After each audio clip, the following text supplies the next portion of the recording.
дағдылар дамиды, тіл меңгеру терең дейді. Қиындықтары, міне, қиындықтарын көріп алыңыздар. Басқа пәнмен кіріктіріп біріктіру язу тіліне кішкене қиындығын тудырады. Тиімділігі оған қиындығы. Және не жетіспейді оған ресурстар кешеміз. Әдістемелік ұсыныстары, практикалық кеңестері. Жалпы осы STEM әдісін өздеріңіздің сабақтарыңызда әртүрлі тәсілдермен сабақтарыңызға енгізе аласыздар.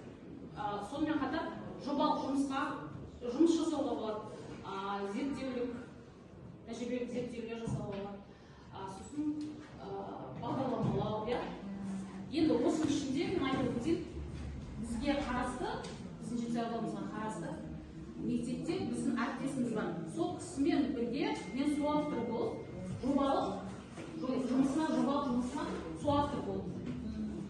Бұл жерде The Joy School жобасының тынысы, 7-9 сыныптармен жұмыс істеген жұмыстары, мақсаты бар, түлек нәтижесі бар, жұмысы бар.